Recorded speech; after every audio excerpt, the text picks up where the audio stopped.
Did you know that 80% of first-time novels get rejected? That's right. Most writers never make it past the first hurdle. But here's the good news: the ones who succeed share something in common. They know how to tell a story that hooks readers and keeps them wanting more. Great storytelling isn't just about writing words on a page. It's about making people feel something, whether it's joy, fear, excitement, or sadness. In fact, studies show that stories with strong emotional impact are remembered 22 times more than those without. So, how do you become a storyteller that people remember? It's all about learning the right techniques and avoiding the mistakes most new writers make. In this video, you'll discover unique strategies that will take your storytelling to the next level. From avoiding cliches to crafting unforgettable plot twists, we'll cover it all. Stick around, because in the next chapters, we'll show you how to create characters that come alive, build worlds that feel real, and master dialogue that pops. Ready to become the storyteller you've always dreamed of? Let's dive in. Chapter 1: Mistakes new writers make. Avoid these cliches.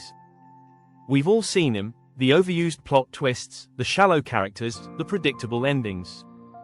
As a new writer, these cliches can make your story feel flat and uninspired. In fact, research shows that 50% of books on the market suffer from the same common storytelling mistakes. So, how can you avoid them and stand out? First, avoid relying on cliches. These are the tired old tropes that readers can spot from a mile away. Think about it: how many stories have you read where the protagonist is an orphan, only to later discover their royalty? It's been done a million times. Readers expect the twist, and that's the problem. Instead, strive for originality. Create characters and plots that feel fresh and unexpected. In Steal Like an Artist, Austin Kleon advises, don't wait until you know who you are to get started. It's true. You can always refine your unique style over time, but your first step should be embracing creativity, even if it's messy. Another big mistake: predictable dialogue. If your characters speak in cliches, it's hard to connect with them. When characters say things like, "I'm not a hero, I'm just a regular guy," the audience already knows what's coming. To avoid this, write dialogue that reveals emotions, conflicts, and personalities. When in doubt, imagine what people would really say in that situation. Lastly, avoid rushing to the end. Many new writers focus so much on the plot that they forget the heart of the story, the journey. It's not just about what happens but how the characters change along the way. Slow down and let the story unfold naturally. Remember, cliches make a story predictable, and predictable stories are forgettable. So, avoid the traps, and your storytelling will be much more compelling. Chapter 2: The Power of Unexpected Twists. Anti-clockwise arrows. Crafting jaw-dropping plot surprises. Great storytelling isn't just about building up your plot, it's about breaking expectations. There's nothing more satisfying than a well-timed twist. But how do you craft one that leaves your audience stunned? The key is subtlety. The best twists aren't completely out of left field, they're built into the story from the very beginning. In The Art of Fiction, John Gardner says, a twist ending works best when it doesn't feel like a trick, but rather the only way the story could have ended. One powerful strategy is foreshadowing. Drop small hints throughout the narrative that can be picked up only in hindsight. For example, in The Sixth Sense, the twist works because the clues are there all along, it just takes a second viewing to notice them. Another tip: change the reader's perspective. A well-placed twist often shifts the viewpoint of the entire story. This technique can be seen in books like Gone Girl, where the reader is constantly kept guessing about who is trustworthy. If you're wondering about data, it's worth noting that readers who experience a twist they didn't see coming tend to rate books higher. A survey by the Reading Agency found that 60% of readers reported feeling more emotionally connected to a story with a good twist. So, if you're writing a thriller, horror, or mystery, make sure the twist is integral to the plot. The trick to making your twist successful: it should make sense. Don't force a twist just to shock your audience. The surprise should feel like an inevitable consequence of everything that's happened before. Chapter 3: Building real-life characters. Avoid the paper-thin protagonist. The heart of every great story lies in its characters.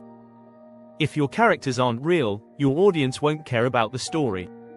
So how do you create characters that feel like they're straight out of real life? Start by giving them depth. Avoid the cardboard cutout protagonist who's either completely good or completely bad. As Kurt Vonnegut says in Slaughterhouse-Five, you have to be kind to your characters. Otherwise, they'll never speak to you. Each character should have motivations, desires, and flaws. Think about how people in your life react under pressure. Do they get defensive? Or are they quick to adapt? Apply these traits to your characters. Make them messy, complicated, and human. This is what keeps readers invested. Also, give your characters a history. A person's past shapes who they are today. Whether it's a painful memory or a joyful moment, their experiences should impact their decisions. Look at Harry Potter. His backstory informs his every move throughout the series. Don't forget about secondary characters. Even side characters should feel fleshed out and have their own mini-arcs. In The Lord of the Rings, characters like Sam and Gollum steal the spotlight, even though they're not the main focus. This shows that well-rounded secondary characters can elevate your story.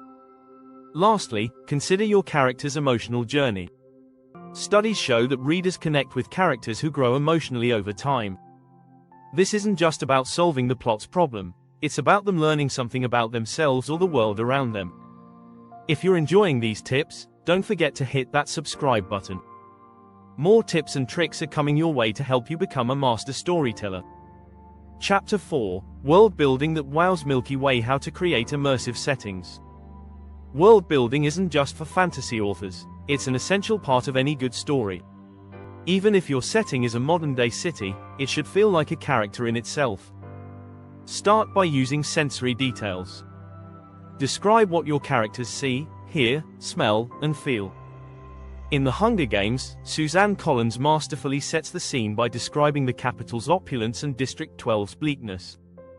This creates a strong contrast that makes each setting more memorable. Think about the rules of your world. Are there societal norms, expectations, or physical limitations? A well-built world feels like a place where everything has purpose. If your story takes place in a fictional city, make sure the location feels grounded with its own history and culture. Another technique is to let the environment influence the plot. In Stephen King's The Shining, the isolated hotel plays a pivotal role in the story's tension. The setting isn't just a backdrop, it's actively affecting the characters. Remember, world building should enhance the story, not distract from it. Avoid long, info-heavy descriptions. Instead, reveal details gradually, making sure each element serves a purpose. And remember, the more immersive your world, the more your audience will feel like they're part of it. Chapter 5: Dialogue that pops. Speech balloon. Make conversations feel real and engaging. Great dialogue does more than just convey information, it reveals character, emotion, and conflict. So, how do you make your characters sound like real people? Start by listening to real conversations. People don't speak in perfect sentences. They interrupt, repeat themselves, and trail off. Pay attention to the rhythm of speech. As Elmore Leonard says, if it sounds like writing, I rewrite it. Be careful not to over-explain things in your dialogue. Show, don't tell. Instead of saying, I'm angry, have the character clench their fists or snap at someone. Dialogue should reveal emotions without being obvious. Also, use dialogue to highlight relationships. In The Great Gatsby, the way Gatsby and Daisy speak to each other reveals the underlying tension and longing between them. This is what makes the dialogue so powerful. And don't forget about subtext. People rarely say exactly what they mean. By leaving things unsaid, you can create deeper layers of meaning. For example, in The Godfather, when Vito Corleone says, I'm going to make him an offer he can't refuse, the true meaning is clear, yet unspoken. Chapter 6: Show, Don't Tell. Open book. The secret to emotional storytelling. One of the oldest tricks in storytelling is, show, don't tell. But what does that really mean, and why is it so important? When you show, you let the reader experience the story through the character's actions, thoughts, and emotions. Instead of saying, "John was nervous," you show it by describing his sweaty palms or his jittery movements. This makes the emotion more real and relatable. Research shows that showing, rather than telling, makes readers more emotionally engaged. A study published in Psychology of Aesthetics, Creativity, and the Arts found that readers are more likely to empathize with characters when emotions are shown through actions. Another key here is pacing. By showing, you allow readers to fill in the gaps. This keeps the story moving without bogging it down in lengthy explanations. Think about your favorite books. They likely don't spend pages telling you how a character feels. Instead, they show you through their behavior. Lastly, showing creates more vivid and dynamic scenes. When you let the environment and character actions reveal information, you're adding layers to the narrative. A book that shows will stick with readers long after the last page. If you found these strategies helpful, make sure to subscribe for more storytelling tips. Let's keep improving your craft together. Mastering these 6 storytelling strategies will help you avoid common pitfalls, create more engaging stories, and keep your readers coming back for more. Happy writing!